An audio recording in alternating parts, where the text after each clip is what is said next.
Building sustainable, innovative and creative cities, one brick at a time. This will be under discussion at the 2023 BRICS Urbanisation Forum in Durban. It comes ahead of the BRICS Heads of States Summit next month, and the summit is themed Urban Resilience for Sustainable Urban Development. eNCA's Lethiwe Mdluli joins us from the Durban International Convention Centre, the Lethiwe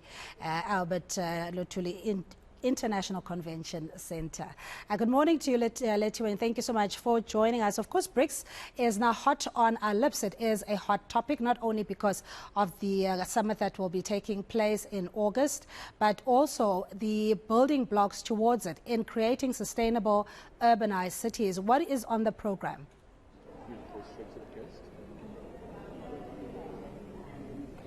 Well, Cindy, this morning we are at the ICC where the BRICS Urbanisation Forum is expected to get underway soon. I'm now joined by the Minister for COGTA, Tembinka Dimeng. I want to bring her in and just talk to her about what we can expect today. Minister, thank you so much for joining us at eNCA.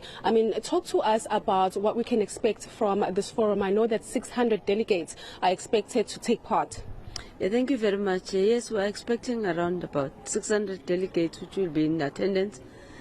But this is a global discussion which is also taking place at the multi-governance forums in the world. Urbanization comes with quite a number of challenges, migration being one. Therefore, formalization of settlements, provision of bulk services. But discussions about climatic ever-changing conditions today, which affects urbanization. The city of eThekwini, where we are today, you know how much vulnerable are they, and it's one of the areas why we wanted the collaboration with the city as well to ensure that we assist in the definition of their urbanization. So we are utilizing our spatial development framework, for example, to help municipalities countrywide, but we're also learning from our countries. For example, China have got what they call sponge cities, on how they are able to grow and rapidly change the citizens and the areas, on how they move people, on how they recycle people on the basis of floods, and also defending of their flight lines.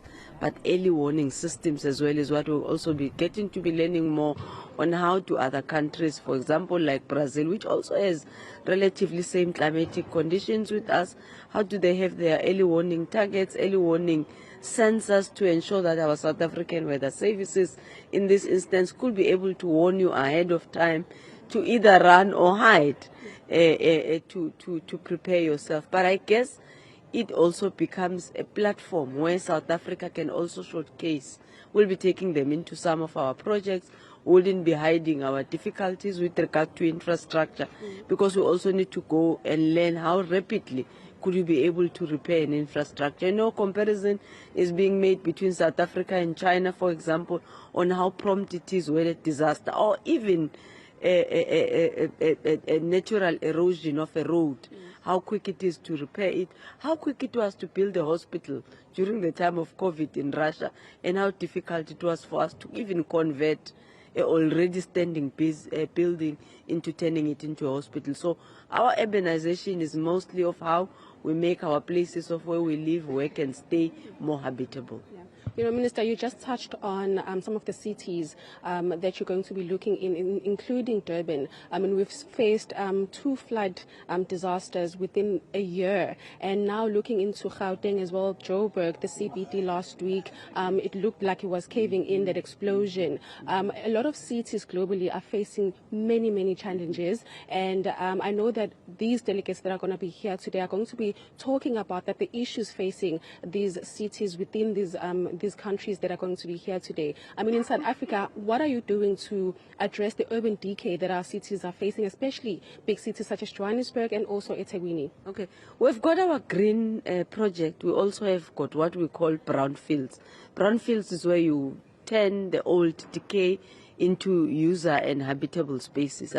If you go to Umhlanga, where we are today, in the corner where the Ocean Mall is and whatever, it's a huge change that a city of eThekwini has brought in a space that had already been underutilized, and had also been turning into a brownfield, into greenfields. We've got open spaces where we're utilizing, or communities are illegally utilizing them as dump sites, where you clean, garden, or even beautify, open gyms.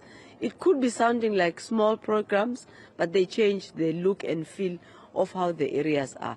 But we have got our National Disaster Management Centre, which has got provincial disaster management centres, where all our planning for disaster takes place. And one thing we've never been able, as a South African, to talk about is how effective our joint operation system have been. I mean, COVID was the greatest test. 2010 was a layer foundation. Now we're able, one, to receive the warnings, weak as they may be, but to be able to have a good response rate. In the caving in of the city of Johannesburg, that you made an example, it took the Premier and the provincial team to be on site in 15 minutes. And I think that's a response to call. But they had a challenge of moving people who did not even understand what caving in mean, and they were feeling, let's walk back into our places. The area that was prepared, just about 40 meters or so down the street, people refused to relocate to here in the city of eThekwini in the April floods. There are still people who are staying with relatives because the land that has been bought by the municipality and for relocation, they are refusing because of sentimental attachment. So we also need to couple that with public education. So one of our greatest difficulties on which we have to learn on how our other countries are doing policy-wise is how do we alert our communities to be able to be responsive to disastrous areas and even to warning. Jaskei River in Alexandra is one. Exit. Don't stay here. Once you have exited, they go back, literally. And we are a country which promotes more the rights and choices of other people. But there are areas which are dangerous and making it difficult. So eThekwini has been struggling to spend on the disaster fund allocated.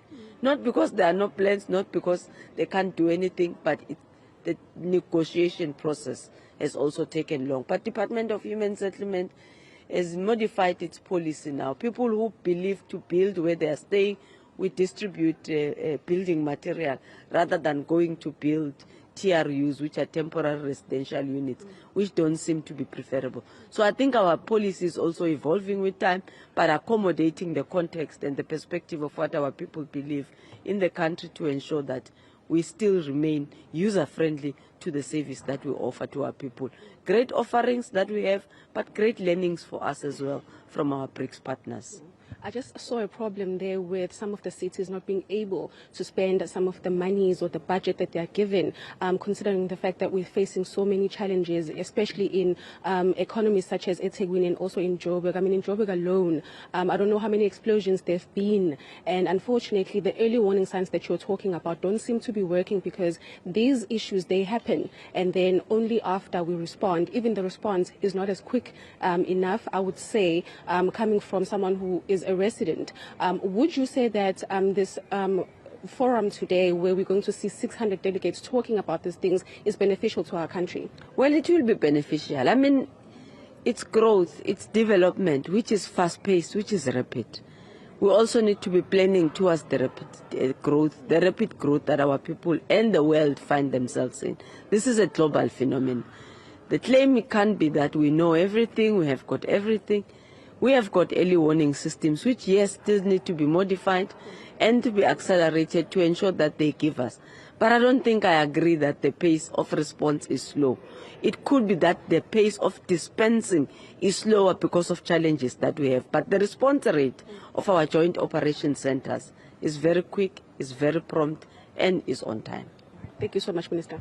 Thank you very much. Well, Cindy, that is the Minister for Kokta and Thembi Nkadimeng, just basically taking us through what we can expect from the BRICS Urbanization Forum today that is going to be taking place here at the ICC. Of course, it's going to be a 2-day forum where we're going to see cities such as India, Russia, all the 5 BRICS bloc countries discussing some of the issues affecting the economies of these cities and also the urban decay that we're seeing. Lethiwe, thank you indeed. That's eNCA reporter Lethiwe Mdluli at the Chief Albert Luthuli International Convention Centre in Durban, or that BRICS Urbanisation Forum. There had been a lot of talk in how we can implement innovation and research and development in areas where there is high density, the migration of people looking for economic opportunities.